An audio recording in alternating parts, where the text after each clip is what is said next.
All right. So last week we started, okay, talking about scientific endeavors. So you have already gone through probably some discussion with your teacher. So under scientific endeavors, there are a lot of things to cover. I will just zoom into the main stuff that will be tested for exam. We're not going to study about any scientists, okay? We're not going to talk about their achievement and so on. However, okay, recap. Okay, we talked about what is science, right, last week. Okay, so systematic study of the nature, how it affects us and the environment. Then attitudes of a scientist, attitudes of students taking science, all these are important. So take note, they do test for such things.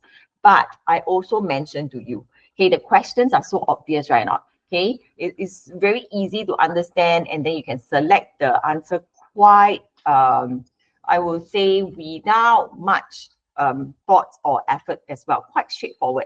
Okay, so when you carry out scientific inquiry, you need to practice these following attitudes. Must be curious. If you're not curious, you will not be keen to find out the answer or the results. Okay, must be objective, stick to the facts, don't get influenced by people's opinion. Then we talk about perseverance, so you never give up, you keep trying and trying. Open-mindedness, you can accept, that something can happen, okay, contrary to popular belief. So people might say it's going to be like that. Like that means like that. But you, as a scientist, as a science student, you're not going to believe that. You're not going to accept that so easily. Okay, integrity. Whatever results that you get, you report as it is. You do not change your answer or your observation just because you know that you have gotten something inaccurate. Okay, integrity is important. Scientific method, we talked about this. Okay, first you start with identifying problems. Usually it's because you have made certain observation. So hi Rachel. Yeah, good to see you. Last week you didn't join, okay, so you are the one also affected by the Chinese class, right? Okay, no problem. Now, so after you make certain observation, you know that, okay, there's certain thing that I want to find out. So there is a problem here because of the observation. Okay, you need to suggest a hypothesis. Okay, so when you suggest a hypothesis, you are actually trying to predict something. Okay, so that's why the process skills here is predicting. Right. So you suggest what is a possible explanation for whatever observation you make, and then you test it out through an experiment. After that, okay, yeah, the testing, right? Testing happens. You test out your hypotheses. You need to plan out and also carry out good experiments. Okay, so you can collect the evidence using the different senses that you have. Okay, so when you talk about the different senses, it's qualitative. Okay, you have to look at certain things. Okay, and then you make your judgment. Then there's also something else called quantitative data. Okay, or evidence. That means you do measurements. You're collecting numbers and evidences based on some form of measurement. Yeah. So these process skills involve measuring, classifying, okay, comes in. Next, you infer from the data and your results. You make some evaluation, then you will form your conclusion. So if let's say your hypothesis is correct, you have formed a theory.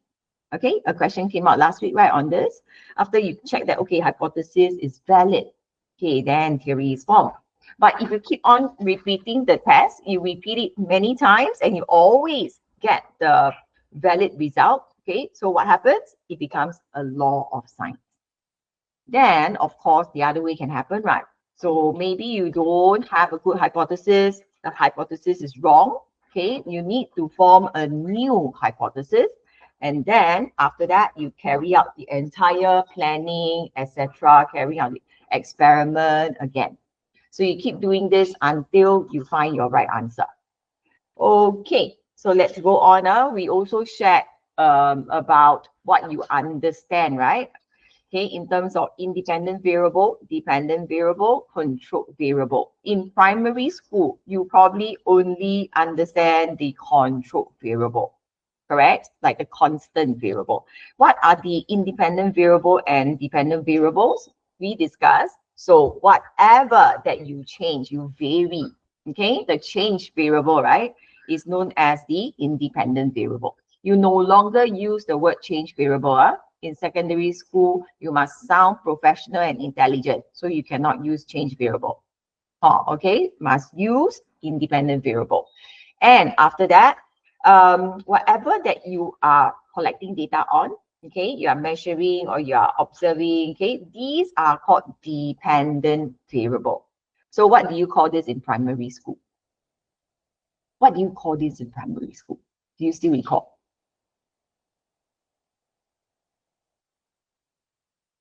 The first one was the change variable, right? And then second one, what do you call this? Still can recall now? Leshan, do you know?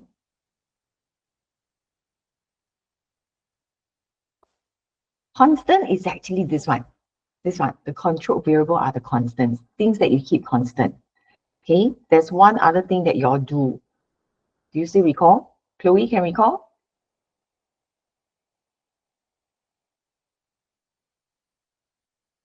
After PSLE, everything you return to your teachers, is it? Willa can recall? Oh yeah, somebody type in. Yes, Lexian, measured variable. Chloe, you're right. So the measured variable, whatever you're measuring, for example, amount of oxygen given out, number of oxygen bubbles given out. Okay, this is what you start counting and measure and record. And all these measured variable that you're actually collecting data on, right? They are affected by what? By the independent variable. So that's why we say that this is dependent, no? Because it depends on what factor you are changing. Clear? So it depends on whatever you are changing, and then the result obtained will be different. All right. So all these you have to take note. Okay. Time and again, you will be asked. Okay. They don't ask you what are independent variable. No. They will give you an experiment and then they will ask you to identify. Okay, identify based on the experiment what are the dependent variables, what are the independent variables, and so on. Okay, let's go on. So lab rules we covered also last week. Okay, very simple things. I think pretty straightforward. Have you all been to the lab yet? Give me a thumbs up if you have. Okay, Chloe did. Janelle also good. Jia Ping, yes. Wait, how about you? Not yet. Oh, okay. Science lab is like a playground. Yeah, it's very fun. When you go there, you'll be so excited. Okay, but there is also a place where your teacher will be the fiercest or screaming and shouting away. Safety first. Correct. Oh, you went to the kitchen. So this semester you are doing FCE. Next semester you are doing D&T. Okay, enjoy the cooking. You'll be making stuff. Okay, you're going to bake. I even know what you're going to be tested on, Okay, Jakai? Yeah, if you need help, ask me, okay? Yeah. All right. So, yes, when you go to the science lab, always remember, safety comes first. So listen to your teacher's instruction. Read instruction before starting experiment. Clarify with teacher when in doubt. So everything is about safety. Clear? So we have gone through this last week. Okay, I'm not going to run through again because we have our content to cover this week also. Yeah, so I think this part here is important. When you are using a test tube and you are heating some chemicals, you must make sure you point the mouth of the test tube away from everybody. Not point to yourself, not point to your enemy, not point to the teacher. You point it where nobody is around.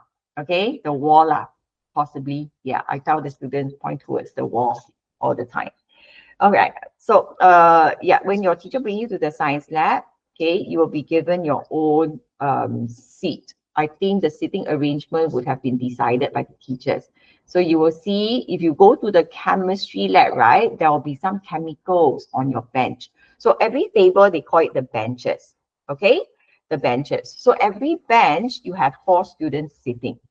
And then 2 person will share one set of the reagents. I call it reagents, but they are the chemicals which contain the acids as well as the bases. So they are not safe. Do not play with them. Do not touch them without permission. Because if you don't know how to handle them, you can, get into trouble. You can also get poisoned. Yeah, so be very careful. Okay, the last point here, Bunsen burner. Be very careful with the Bunsen burner. Later, we will discuss a bit more about the Bunsen burner. So when you go to the science lab tomorrow, you should be able to see. Okay, there will be 2 Bunsen burners for every pair of students side by side. The gas tap will be side by side. Now, handle apparatus with care and so on. So if you read all these carefully, yeah, your teacher will probably print out something for you. In the past, I used to do this.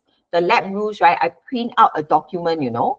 So the student will write the name, okay, date of briefing, and then agree to the rules of, you know, using the science lab. Then they sign. They really sign. You know why? They sign, they would even put a date beside their signature, because students who are actually trying to give trouble, we will send them to the discipline master, and then we will show the discipline master that, okay, this child has gone through the rules already, so punish him. Yeah, and the discipline master will punish. Okay, and then ban from the science lab. No science experiment, can only stand outside and watch for maybe 1 month, 2 months. Okay, so it depends. So be very careful. Okay, then the don'ts. Again, quite simple. If you know the do's, then you will know the don'ts as well. Then do not do tests. Still need to do. When the exam comes up, practical test still must do. There's no such thing as don't need to do. Or it's like, okay, Lord, you want to disturb, right? Then you don't get to practice, but you still must do the exam. Yeah, so better be good. I think in secondary school, right, the discipline master is really, really fierce. Not like in primary school. They will still smile, right? Secondary school, they don't smile.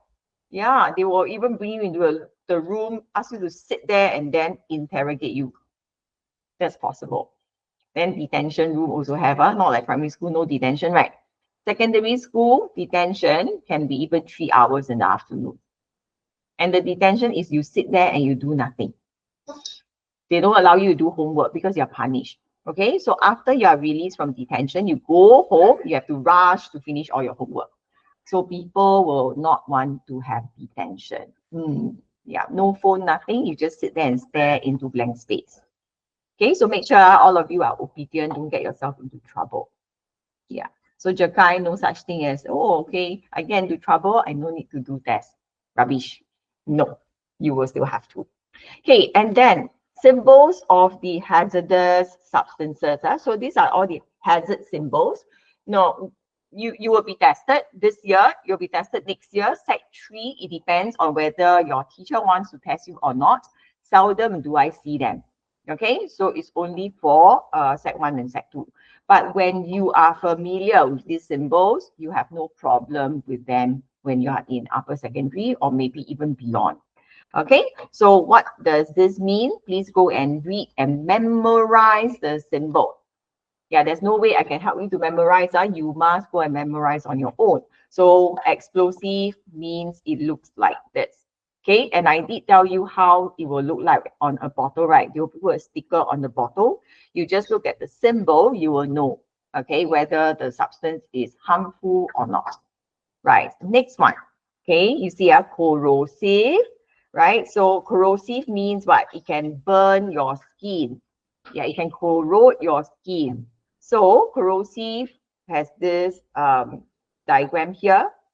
Roughly, you can tell. See, if this substance poured onto a material, maybe like wood or something, it created like a tiny hole already, you know? Yeah, so it can burn. It's corrosive. Okay? Right, let me see. Okay. Hey, Leshan disappeared. Shen, you okay? Shen, Caleb, are you here, Caleb? Are you all right? Can't see your face. Viola, are you okay? You're here? Okay. Just want to check because I only see half the head. Shen. Half the head only. What are you doing, Shen? Eating. Okay. I'll let you eat. Later, you must show me your full face, can? All right.